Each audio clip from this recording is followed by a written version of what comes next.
कि आपने ऐसे जो पहल हो रहे हैं दूर दराज राजस्थान के गांव में उनका सम्मान किया और उनका समर्थन किया। वैसे ही मैं तो खैर हमेशा सीखने के लिए कहीं भी चला आता हूँ। मुझे बहुत खुशी हुई यहाँ ये जानकर, देखकर और सुनकर कि आर.के. जैन साहब आप कॉन्जर्वेटर हैं और लोगों से जुड़कर लोगों के बीच उनके सोच विचार में आकर आप इस कंजर्वेशन को आगे बढ़ा रहे हैं, सिर्फ दफ्तर से नहीं। तो इसका मैं बहुत खुशी से आपका आदर करता हूं कि आप इनका साथ दे रहे हैं। ठाकुर साहब, देवी सिंह जी, मैंने काफ़ी सुना कि आपने बहुत यहाँ पर पर्यावरण को, ये जो जानवर हैं जंगली, इनके संरक्षण के लिए बहुत कदम उठाए, जिसके वजह से और लोगों में भी विश्वास और उत्साह जागती है। वैसे ही आप सब यहाँ पर जो आकर मिल के बात कर रहे हैं, इससे मुझे बहुत खुशी हुई। और सबसे खुशी हुई कि मेरे साथी, मेरे भाई कहूँगा, दिलीप, जिनको कि मैं पिछले कोई 22 साल से जानता हूँ। यूँ तो भाई भगवान देते हैं, मगर ये परिस्थितियों के मेरे भाई हैं जो मेरे साथ रहे हैं लद्दाख में। जो हम काम कर रहे हैं उनमें एक MBA के स्टूडेंट की तरह लद्दाख आए और तब से जुड़े रहे। और मैं ऐसे लोगों का बहुत बहुत इज्जत करता हूँ जो आगे जाकर अपने घर, गांव, इलाके की चिंता करते हैं। और इन्होंने चाहे यहाँ से जाकर बम्बई में बड़े बड़े विद्यालयों से MBA किए हों, बड़े बड़े पदों पर गए हों, मगर फिर वापस लौटकर अपने जगह का जो ख्याल रखा और लोगों को एक साथ लाकर भविष्य के बारे में चिंता, और सिर्फ चिंता ही नहीं, कार्य करने की जो प्रेरणा देकर, और जो आप लोगों ने इनका साथ दिया कि हम सब मिल के करें, ये मैं सोचता हूँ एक उदाहरण बन सकता है भारत के लिए। इसलिए आप सभी को बहुत बहुत बधाई देता हूँ, क्योंकि मैं ये सोचता हूँ, बहुत बार जब मुझसे लोग पूछते हैं कि हम आपके लद्दाख में, आपके काम में क्या मदद कर सकते हैं, पर्यावरण के लिए आप संघर्ष कर रहे हैं, हम क्या मदद कर सकते हैं, तो मैं हमेशा कहता हूँ आप बहुत मदद कर सकते हैं, मगर लद्दाख में नहीं, आप अपने जगह पे मदद कीजिए। वहाँ भी एक पर्यावरण है, वहाँ भी एक प्रकृति है, उसे बचाए रखिए। हमारे देश में अगर हर कोई 1 वर्ग किलोमीटर का ख्याल रखे ना, तो देश का ख्याल किसी को रखने की ज़रूरत नहीं है, क्योंकि हम 140 करोड़ लोग हैं और 35 लाख वर्ग किलोमीटर तो हमारा देश है। तो 35 लाख स्क्वायर किलोमीटर को अगर 140 करोड़ नहीं तो सिर्फ 35 लाख लोग भी 1-1 स्क्वायर किलोमीटर का प्यार से संरक्षण करें, तो देश की किसी को चिंता करने की ज़रूरत नहीं है। तो इसलिए मैं सम्मान करता हूँ जो लोग अपने 1 स्क्वायर किलोमीटर का ख्याल रखने के लिए वापस जाते हैं, जुड़ते हैं, कुछ करते हैं, उनको मैं सलाम करता हूँ। और यही मैंने खुशी पाई आप सबको देख कर कि यहाँ आप सभी कुछ ना कुछ कर रहे हैं या समर्थन दे रहे हैं जो कुछ हो रहा है।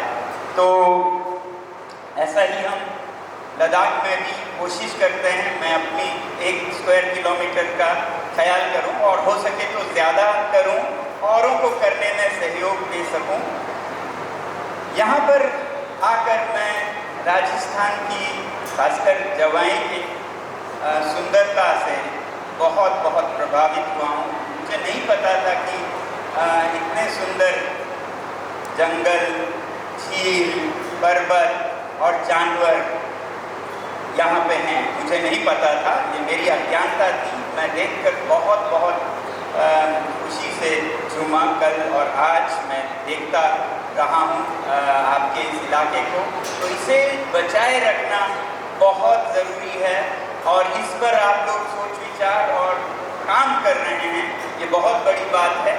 और यहाँ जो मैंने देखा वाइल्ड लाइफ टूरिज़्म एक अलग तरीके का आर्थिक या इकोनॉमिक अपॉर्चुनिटी अपॉर्चुनिटी, मौका लोगों को दे रहा है, और इसको हम आगे तक कैसे रखें, इसको हम सोच समझकर सिर्फ पैसे की नहीं बल्कि इस पूरे इलाके की खुशहाली के लिए देख पाएँ, तो सिर्फ इसको टूरिज़्म का और उससे जो आय अर्जन होता है, आपकी जो आमदनी होती है, उसी तक छोटे सोच में ना सोचें, बड़े सोच को बढ़ावा दे सकें और सोच समझकर इसके जहाँ फ़ायदे हों फ़ायदे लें, मगर वो ऐसा फ़ायदा हो जो सदियों तक, पुश्तों तक चल सके, ना कि एक ही बार में, जैसा कहते हैं ना, सारे सोने के अंडे निकाल दें और फिर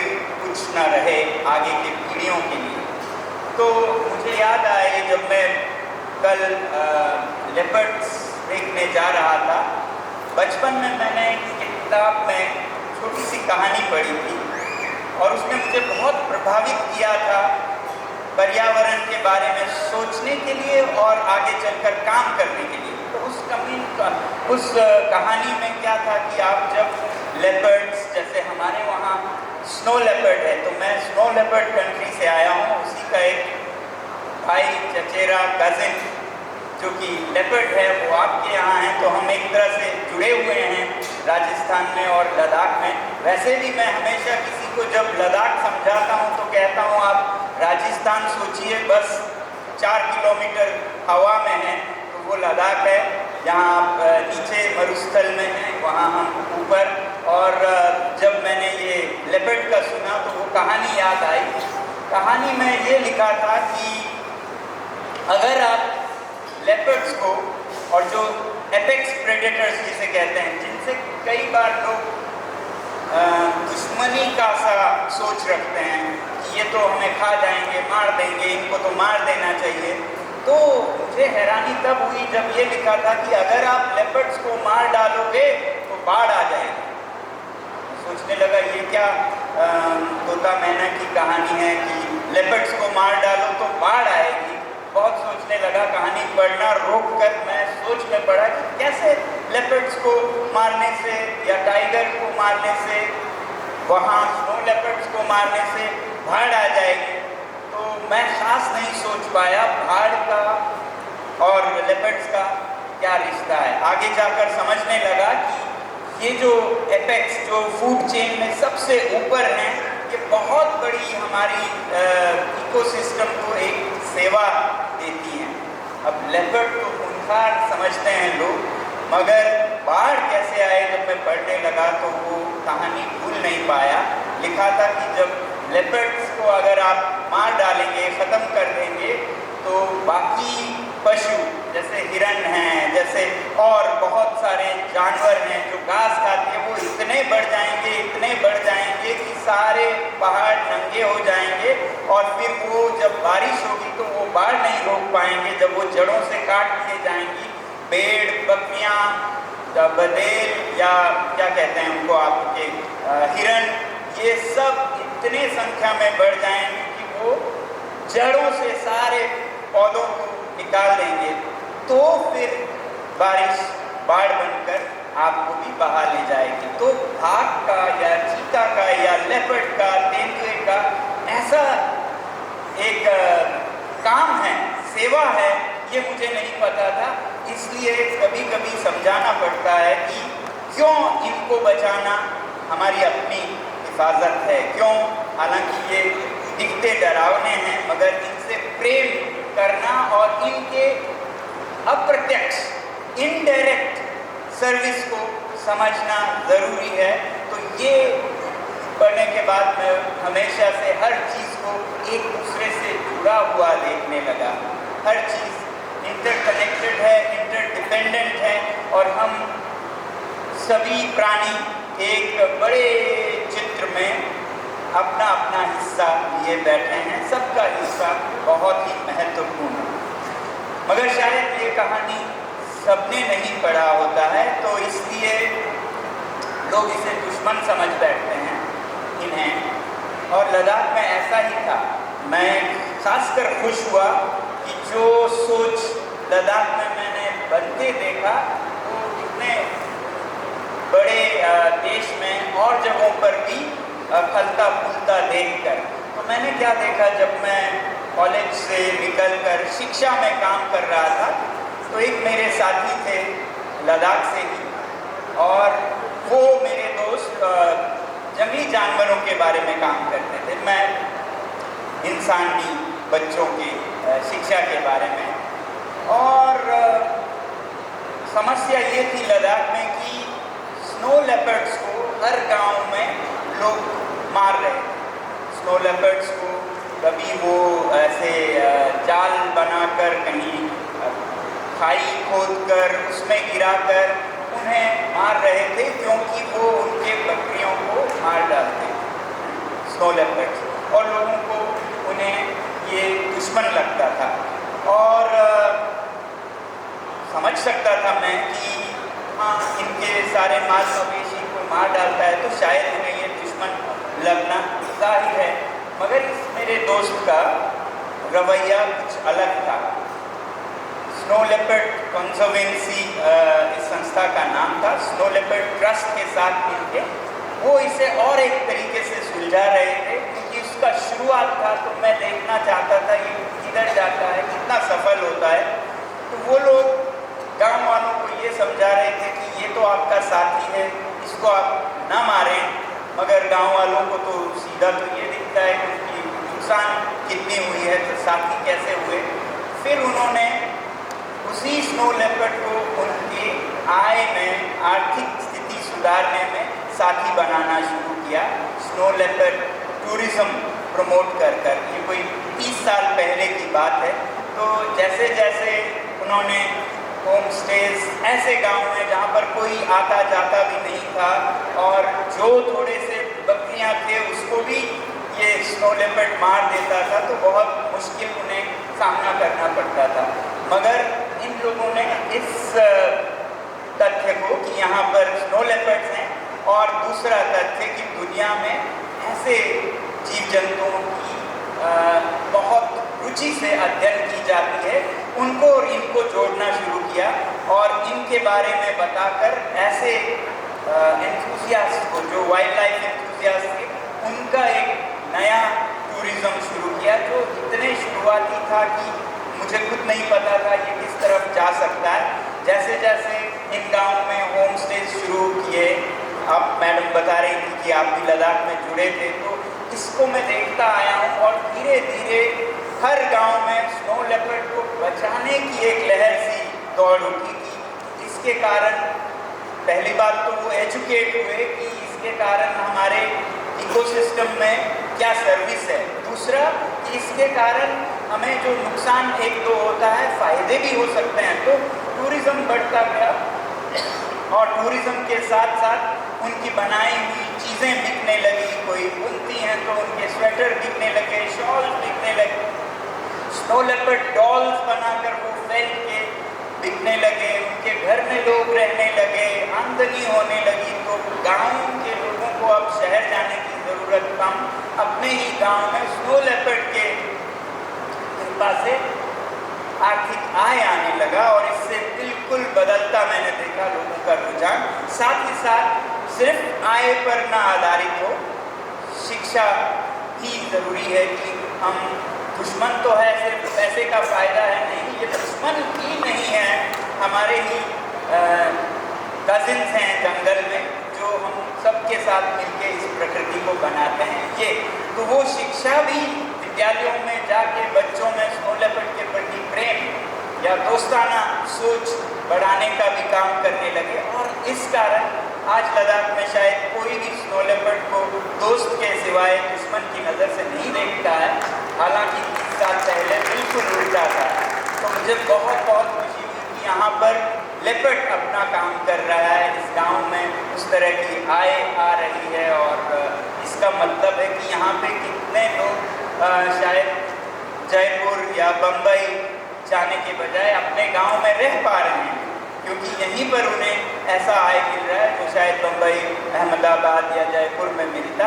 ये बहुत बड़ी बात है और अच्छी बात है, मगर सिर्फ ये है कि ये आय हम एक ही बार में न समेट ले, एक ही साल में, दूसरे साल में खत्म कर दें, 4 दिन की चांदनी फिर अंधेरी रात हो जाए, तो वो समझदारी नहीं होगी। तो इसलिए मुझे खुशी इसलिए हुई कि आप भविष्य का सोच रहे हैं सब लोग मिलकर कि कैसे इसे स्थायी बनाएं ताकि एक संतुलन रहे। मैं हमेशा यही कहता हूँ कि इकोनॉमिक प्रॉस्पेरिटी बहुत ज़रूरी है, इसी को डेवलपमेंट ग्रोथ कहते हैं, मगर इसे इकोलॉजिकल हार्मनी के दायरे में अगर ये चित्र बनाया जाए तब तो ये सुंदर चित्र होगा। इसका कैनवस इकोलॉजिकल हार्मनी के दायरे में, बाउंड्रीज में हो, नहीं तो फिर हम कैनवस को ही जलाएं तो फिर चित्र कहाँ बनाएंगे। तो इसलिए ये बहुत ज़रूरी है, जैसा आप लोग करने पर विचार कर रहे हैं कि ये आगे भी चले, कि लेपर्ड्स भी खुद अपने लिए और प्रकृति के लिए जीवित रहें और आपका भी आय हो, गांव का भी विकास हो। वैसे भी भारत में ये मुश्किल नहीं होना चाहिए। भारत में सिर्फ आय के लिए, टूरिज्म के लिए, जिप्सीज के लिए लेपर्ड को बचाएं वरना हम इनको मार डालें, ऐसा नहीं होना चाहिए।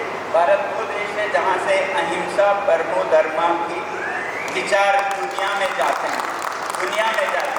तो ऐसे विचारों, ऐसे आचार से हम शायद विश्व गुरु बन सकते हैं। IT से, AI से नहीं, मगर आने वाले सदियों में अहिंसा परमो धर्म से हम विश्व को सिखा सकते हैं कि भारत की संस्कृति क्या है, परंपरा क्या है। तो इसलिए सारे प्राणियों को जो हम बचाए रखने की बात हमारी संस्कृति में, धर्मों में, अनेक धर्मों में है, उसे कायम रखते हुए ही यही करना दुरुस्त होगा, सही होगा।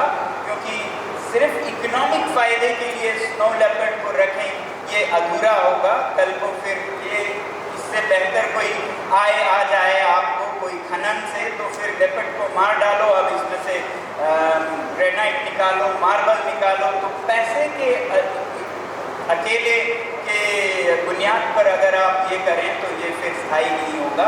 अहिंसा परमो धर्म है, तो चाहे उसमें से सोना भी निकले तो इस लेपर्ड की अपनी जगह है। जैसे ये हमें अपने शहरों से नहीं भगाते, वैसे ही हम इन्हें अपना घर दें तो ये हमारा धर्म हो, उसी धर्म को हम आगे बढ़ाएं। और मैं इसी को सबसे बड़ा वो समझता हूँ, अहिंसा के जो धर्म है उसे भारत विश्व में बढ़ाए। मगर साथ ही साथ मैं ये कहता हूँ कि अहिंसा परम धर्म की जो ज्ञान है वो आज के ज़माने में बदलती जा रही है। आज अलग तरह के हिंसा हो रहे हैं, उनका भी हम समझें।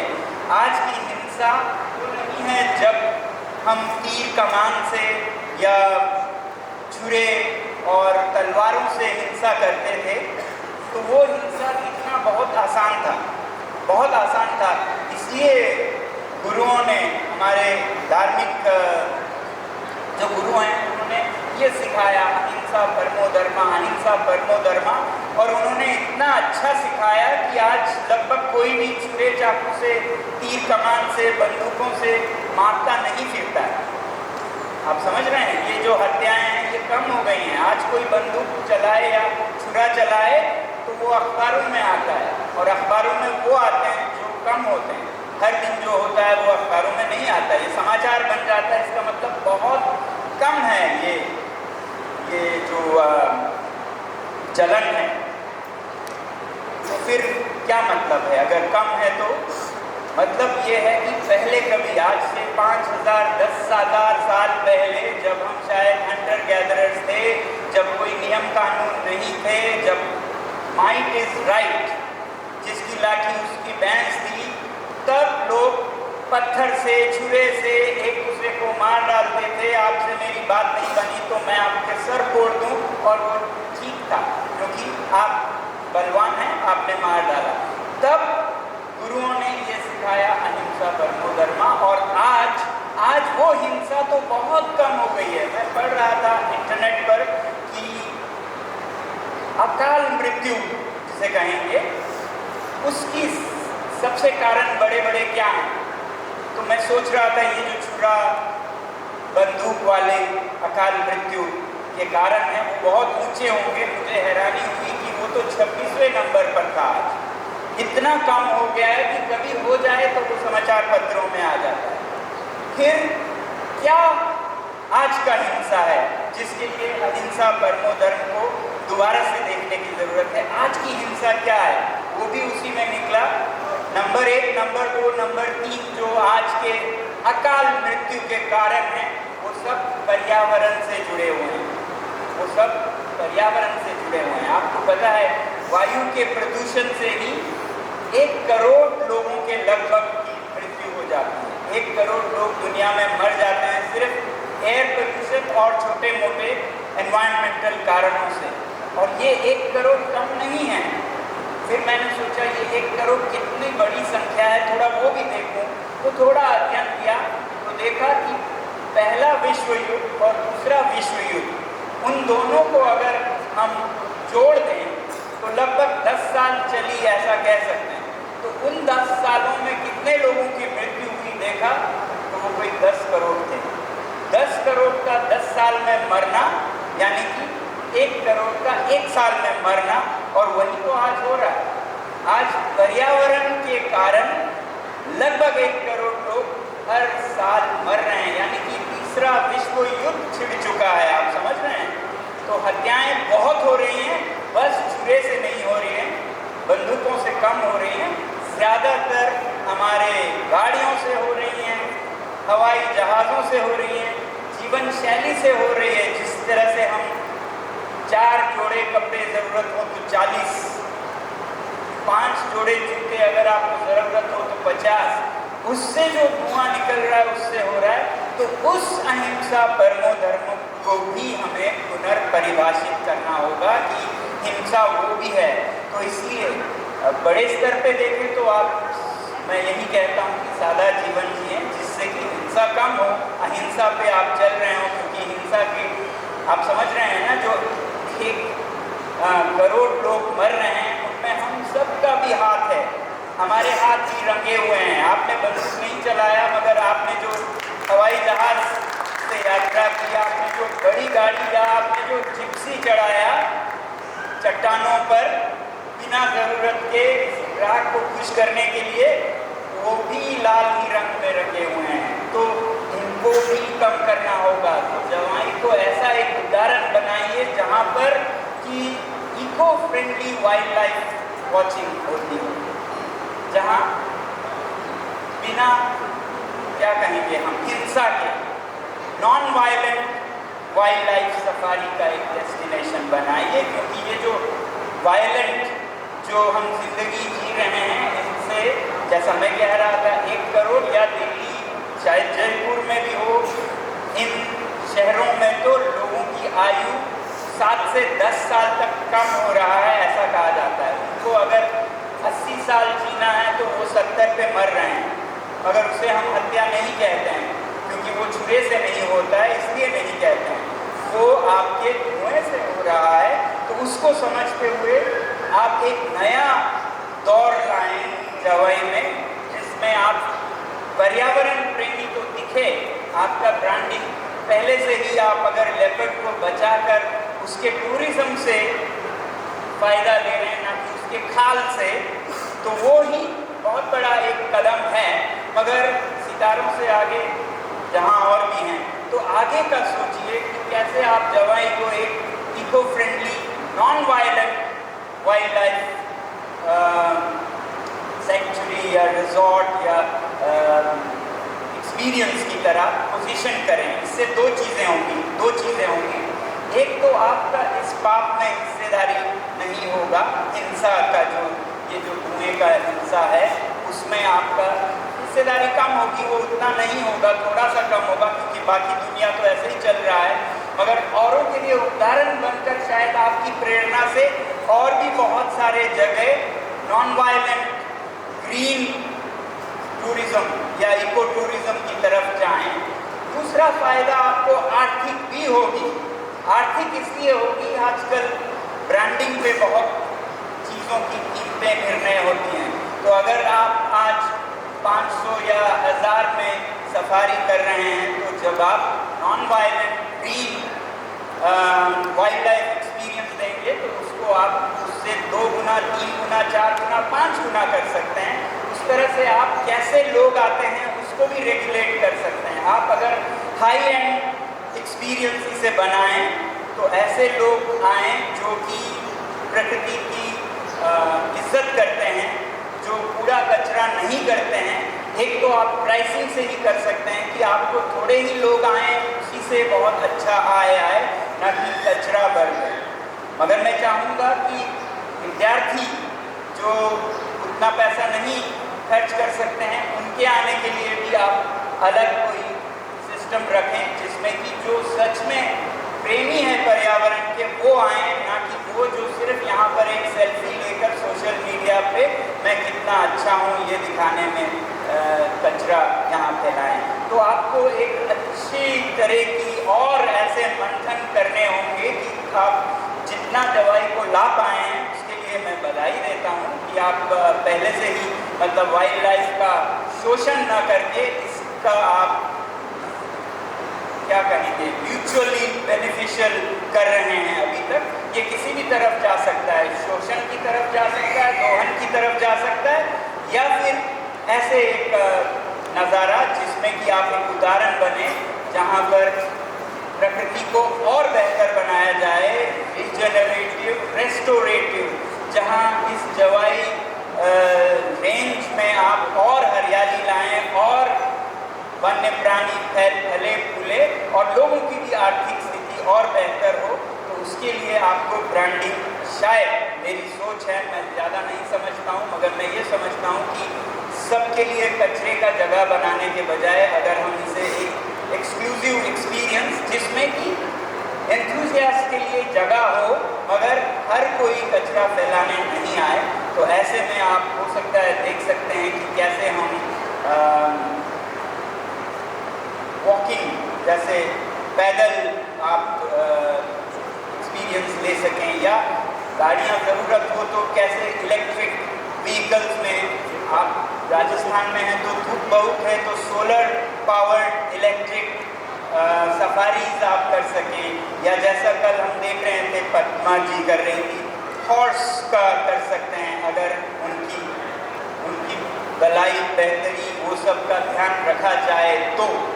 और ऐसे ही आप बहुत सारे उदाहरण इस जगह से दे सकते हैं जो हम शायद लद्दाख में भी फैलाएं और देश और दुनिया में भी जाए। तो इन्हीं आशाओं के साथ मैं आप सभी को मुख्यतः तो मैं आप सभी को बधाई देने आया था कि आप लोग इस अच्छे काम को और अच्छा बनाने के लिए एक मंथन कर रहे हैं। इसमें मुझे सहभागी होने का मौका मिला, इसके लिए मैं आप सभी को धन्यवाद देता हूँ।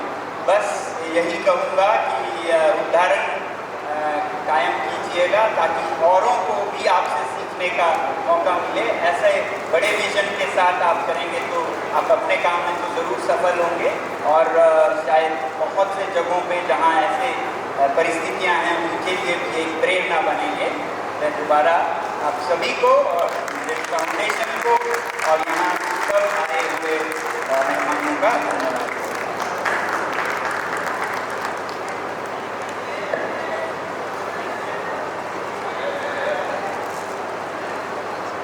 Thank you Sonam ji, thank you for coming and speaking.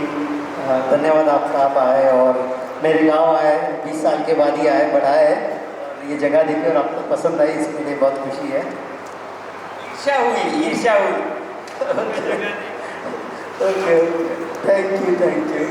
अभी 2-3 इंस्ट्रक्शंस है, फिर दिया जी भी कुछ बोलना चाहेंगे बिकॉज आज हमारे पास कुछ खास मेहमान हैं, तो मैं दिया जी को रिक्वेस्ट करूँगा कि वो भी 2-5 मिनट अपना मत रखें। इंस्ट्रक्शन में ये है कि अभी ये